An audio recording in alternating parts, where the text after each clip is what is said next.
परंतु वचन पर चलने वाले बनो, और केवल सुनने वाले ही नहीं, जो अपने आप को धोखा देते हैं।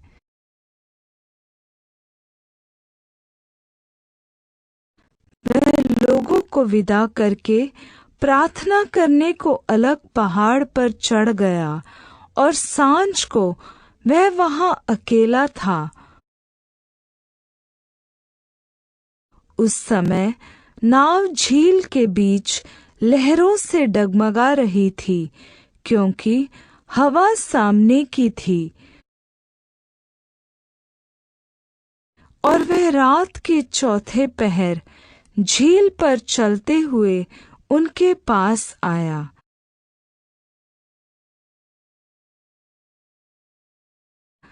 चेले उसको झील पर चलते हुए देखकर घबरा गए और कहने लगे, वह भूत है, और डर के मारे चिल्ला उठे।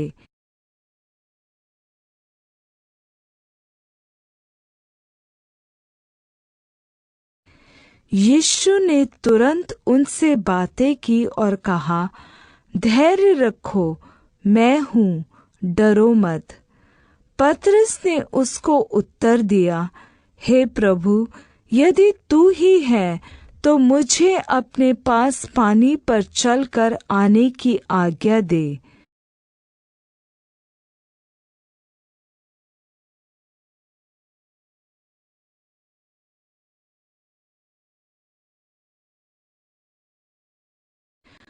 उसने कहा, आ। तब पतरस नाव पर से उतरकर यीशु के पास जाने को पानी पर चलने लगा, पर हवा को देखकर डर गया, और जब डूबने लगा तो चिल्लाकर कहा, हे प्रभु, मुझे बचा। यीशु ने तुरंत हाथ बढ़ाकर उसे थाम लिया और उससे कहा, हे अल्पविश्वासी, तूने क्यों संदेह किया?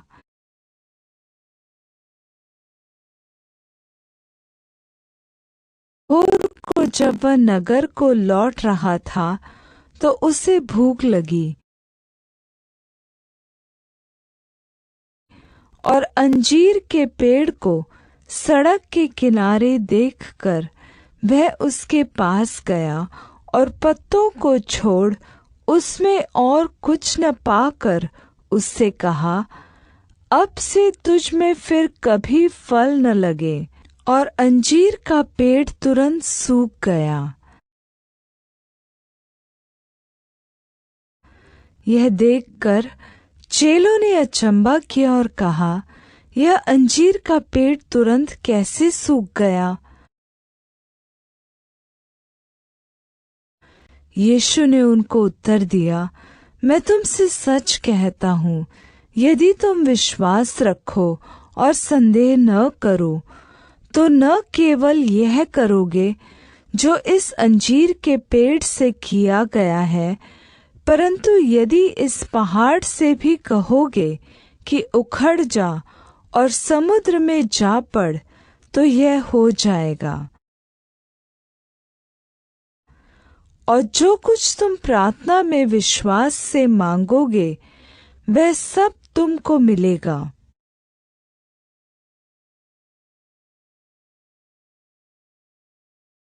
उसने उसके पिता से पूछा, इसकी यह दशा कब से है?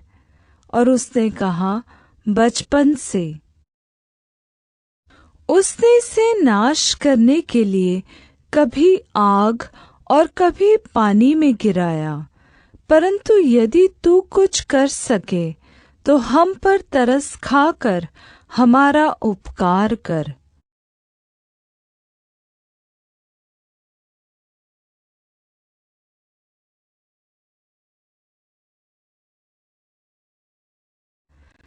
यीशु ने उससे कहा, यदि तू कर सकता है, यह क्या बात है?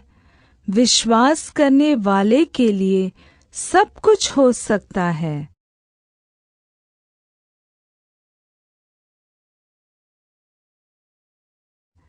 बालक के पिता ने तुरंत पुकार कर कहा, हे प्रभु, मैं विश्वास करता हूँ, मेरे अविश्वास का उपाय कर।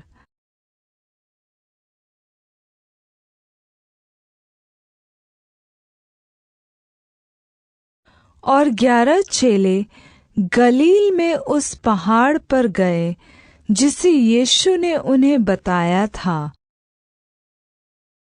और उन्होंने उसके दर्शन पाकर उसे प्रणाम किया, पर किसी किसी को संदेह हुआ।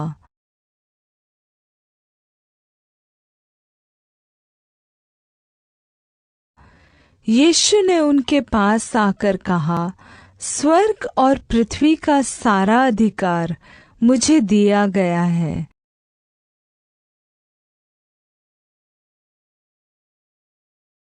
परंतु 12 में से एक व्यक्ति अर्थात थोमा, जो दिदुमुस कहलाता है, जब यीशु आया तो उनके साथ न था। जब और चेले उससे कहने लगे, हमने प्रभु को देखा है, तब उसने उनसे कहा, जब तक मैं उसके हाथों में कीलों के छेद न देख लूं और कीलों के छेदों में अपनी उंगली न डाल लूं, तब तक मैं विश्वास नहीं करूंगा।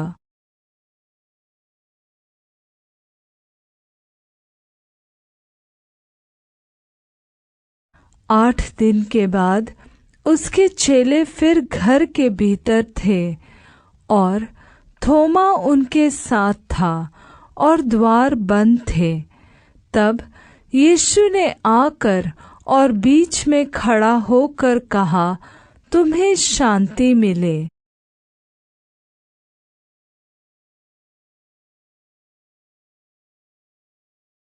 तब उसने थोमा से कहा, अपनी उंगली यहाँ लाकर मेरे हाथों को देख और अपना हाथ लाकर मेरे पंजर में डाल, और अविश्वासी नहीं परंतु विश्वासी हो।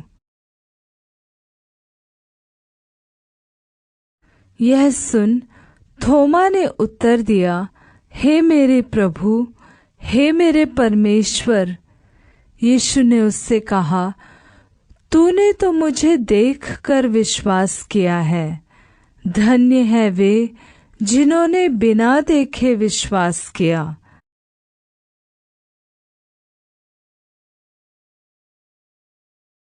विश्वास आशा की हुई वस्तुओं का निश्चय और अनदेखी वस्तुओं का प्रमाण है, क्योंकि इसी के विषय में पूर्वजों की अच्छी गवाही दी गई।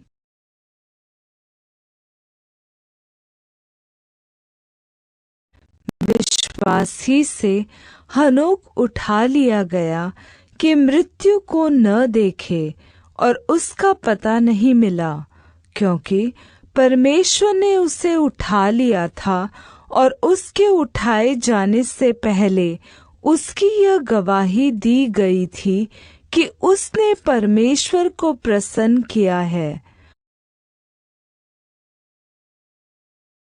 और विश्वास बिना उसे प्रसन्न करना अनहोना है, क्योंकि परमेश्वर के पास आने वाले को विश्वास करना चाहिए कि वह है और अपने खोजने वालों को प्रतिफल देता है।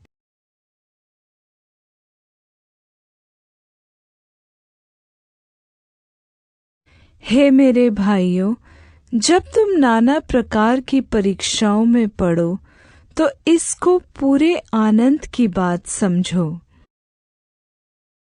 यह जानकर कि तुम्हारे विश्वास के परखे जाने से धीरज उत्पन्न होता है।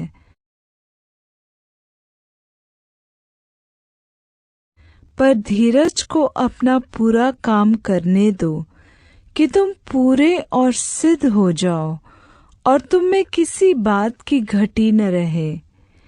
पर यदि तुम में से किसी को बुद्धि की घटी हो तो परमेश्वर से मांगो, जो बिना उलाहना दिए सबको उदारता से देता है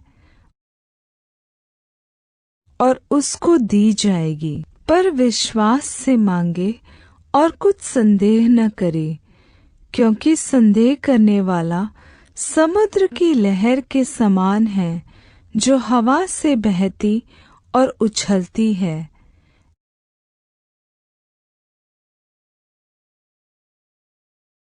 ऐसा मनुष्य यह न समझे कि मुझे प्रभु से कुछ मिलेगा। वह व्यक्ति दुचिता है और अपनी सारी बातों में चंचल है।